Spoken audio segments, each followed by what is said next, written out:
Good morning students, how are you? Yes student, today we do the past adjustment or adjustment in the closed account in this video. Because previous मैंने आपको जो adjustment से पहले जो topic थे जिनमें interest on drawing, interest on capital, profit and loss appropriation, उनका सबका ट्रीटमेंट मैंने प्रीवियस वीडियो में दिया हुआ है और उनका लिंक आपको इस वीडियो के डिस्क्रिप्शन बॉक्स में मिल जाएगा। ठीक है बच्चों, जो नए सब्सक्राइबर हैं वो पिछली देख लेंगे और जिन्होंने अभी तक चैनल को सब्सक्राइब नहीं किया प्लीज़ सब्सक्राइब कीजिए, support my channel to get more new videos. तो today we will do the adjustment in the close account. तो क्या होता है बच्चों कि जब पार्टनरशिप होती है, पार्टनरशिप में जब हम सारे अपने फाइनेंशियल ईयर के अकाउंट्स को क्लोज कर चुके होते हैं, उसके बाद हमें कुछ एरर्स ध्यान में आ जाते हैं या हमें लगता है कि हम कुछ करना भूल गए, तो उन्हें हम बोलते हैं एरर ऑफ ओमिशन या एरर जो कि कोई एक तरह से एरर है कि सपोज हमने कुछ ज़्यादा दे दिया, कम देना था, या कम दे दिया, ज़्यादा देना था, या फिर हम कुछ ऐसा भूल जाते हैं जो कि पार्टनर्स को दे नहीं पाते। ठीक है, उसके बाद क्या होता है बच्चों कि अब जो अकाउंटेंट होते हैं वो कटिंग करने से तो मानते नहीं हैं, यानी कि कटिंग तो उन्होंने करनी नहीं है क्योंकि फिर उनका फ्रॉड में आ जाता है। तो उस गलती को ठीक करने के लिए हम एक एडजस्टमेंट एंट्री करते हैं। ठीक है, तो सबसे पहले आपको पता होना चाहिए कि ये एरर्स किस तरह से होते हैं, कौन कौन से होते हैं। तो पहले हम उन एरर्स के बारे में करेंगे, फिर मैं आपको फॉर्मेट बताना सिखाऊंगी और कैसे कैसे करते हैं एक एक एग्जाम्पल लेके करेंगे। तो आप इसको ध्यान से देखते रहिए। फर्स्ट एरर है व्हेन इंटरेस्ट ऑन कैपिटल। आपको ये भी पता होना चाहिए कि इंटरेस्ट ऑन कैपिटल होता अलाउड होता है बेटे, ये आपको फर्म बिजनेस जो होती है अलाउड करती है। तो व्हेन इंटरेस्ट ऑन कैपिटल और इंटरेस्ट ऑन ड्राइंग जो कि चार्ज होता है, ये अगर हम भूल गए, ओमिटेड, ठीक है, समझ में आ गई। तो पहली गलती ये हो गई कि आपने इंटरेस्ट ऑन कैपिटल अलाउड नहीं किया और उनसे इंटरेस्ट ऑन कैपिटल चार्ज। ये चार्ज कौन करता है? बिजनेस। ठीक है। Second, when profit and loss have been distributed among the partners in a wrong proportionate, यानी कि जब आपने प्रॉफिट एंड जो उनकी रेशो थी उसको गलत प्रोपोर्शनेट में बांट दिए, यानी कि आपको उनको देना था 10%, दिया आपने सिर्फ 8%, तो 2% कम दिया। ठीक है, एक ये एरर हो सकता है। एक आपने उनको देना था 10% लेकिन दे दिया 15%, ये भी गलती हो सकती है। ठीक है, तो ये होता है कि जब आपने रॉन्ग प्रोपोर्शनेट में या रॉन्ग डिस्ट्रीब्यूट कर दिया। उसके बाद है कि जब उनकी प्रॉफिट शेयरिंग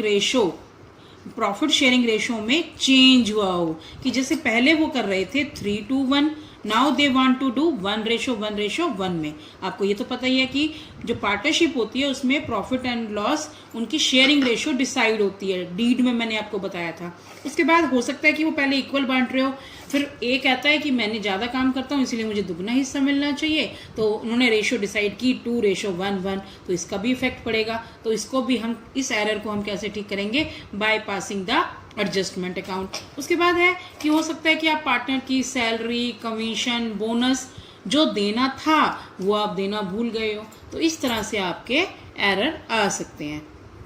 बेटे ये जो एडजस्टमेंट है वो दो तरीके से की जाती है, या तो आप एक एडजस्टमेंट टेबल बना लेते हैं या उसको सभी को सिंगल सिंगल करते हैं। तो मैं पहले आपको एडजस्टमेंट टेबल से ये फॉर्मेट बनाना सिखाऊंगी, और एडजस्टमेंट जो टेबल बनाने से ही क्वेश्चन आता है। वो सिंगल वाली एंट्रीज जर्नल एंट्री की तरह ट्रीट की जाती है, लेकिन उसका थोड़ा सा हिंट आपको दे दिया जाएगा। तो लेकिन जो एग्जाम के हिसाब से जरूरी है वो है आपका adjustment table by passing the single adjustment entry. तो यहाँ पर बेटे मैंने 3 पार्टनर्स लिए हैं, A, B, C, और यहाँ पर एक आपने 4th कॉलम और लेना है। जैसे कि 2 पार्टनर हैं तो 2 कॉलम बना के तीसरा आपने फर्म का लेना ही लेना है। तो फर्म के में आपने यहाँ पर, और उसके एक पार्टनर को आपने डिवाइड कर लेना है डेबिट और क्रेडिट में। फिर बी का भी डेबिट और क्रेडिट, 3 लिए हैं तो डेबिट और क्रेडिट। आपको ये तो पता ही है कि फर्म के लिए ये उल्टा हो जाता है, तो जो पार्टनर्स का डेबिट का कॉलम होगा वो फर्म का क्रेडिट होगा। ठीक है, और जो पार्टनर्स की क्रेडिट होगी वो फर्म के लिए डेबिट होगी। आपको मालूम ही है पार्टनर को जो भी दिया जाता है वो फर्म के लिए खर्चा होता है, और जो पार्टनर से लिया जाता है वो फर्म के लिए इनकम होती है। इतना क्लियर है? आपने इसमें जैसे मान लो कि क्या क्या चीजें डेबिट करनी है वो सारी यहाँ लिखनी है, A, B, C की तीनों की रेशो लिख के एक तरह से तो ये फॉर्मेट बनाया जाता है। इससे भी आपका आंसर हो जाएगा। जो आपका डेबिट या क्रेडिट एक्सेस में आएगा उसके हिसाब से हमने जर्नल एंट्री को पास करना है, यानी कि जो भी चीज एक्सेस होगी। सपोज करो ए का है।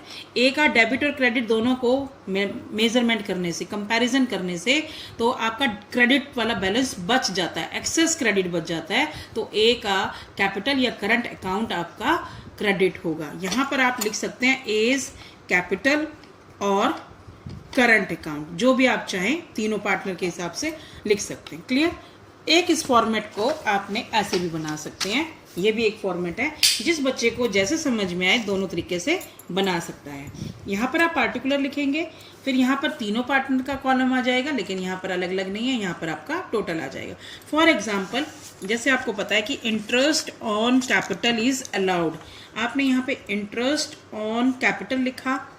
मान लो इनको 3000, 2000 और 1000 इनका इंटरेस्ट बना। ठीक है, समझ में आई? तो आपका टोटल कितना हो गया? 6000। इंटरेस्ट ऑन कैपिटल पार्टनर्स को क्या करते हैं? क्रेडिट, यानी कि उतना ही प्रॉफिट आपने ज्यादा बांट दिया होगा। ठीक है ना? अभी आपको मैं बताऊंगी कि कौन सी डेबिट करनी है और कौन सी क्रेडिट। फिलहाल देखिए, इंटरेस्ट ऑन कैपिटल आपको पता है कि फर्म के लिए एक्सपेंस है और पार्टनर्स के लिए इनकम है। तो हमने इनको 3, 2, 1 से दे दिया, टोटल आ गया 6000। एक तरह से आप इसको फर्म का भी ट्रीट कर सकते हैं। अब इसी 6000 को अगर हम उनसे इक्वल रेशो में, यानी कि उनकी जो प्रॉफिट शेयरिंग रेशो है, equal profit sharing ratio, that is 1:1:1, 6000 को बांटेंगे तो ये 2000 ये हो गया, 2000 ये हो गया और 2000 ये हो गया। ये हमने उनसे क्या करना है? उनको ज्यादा दिया था, उनसे लेना है, और लेने वाले का क्या करते हैं हम लोग? डेबिट। तो ये आपका देखो अब एक्सेस में कैसे आया, ये भी 6000 होके नील, यानी कि आपका एरर खत्म। यहाँ पे तो खत्म हो गया। अब यहाँ पर देखो आपका 1000 क्रेडिट बैलेंस वाला बच रहा है, क्रेडिट लिख देंगे। यहाँ पर नील, और यहाँ पर क्या बचा आपका?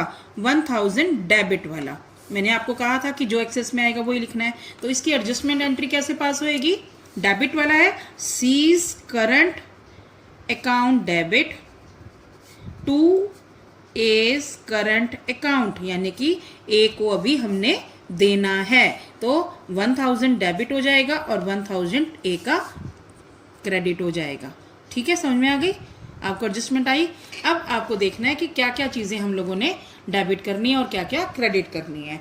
सबसे पहले ये रिमेंबर द इंपॉर्टेंट पॉइंट्स कोई भी क्वेश्चन करने से, कि जो डेबिट बैलेंस होता है पार्टनर से हम जो लेते हैं उसको डेबिट करना है। यानी याद रखोगे, पार्टनर से लेना है।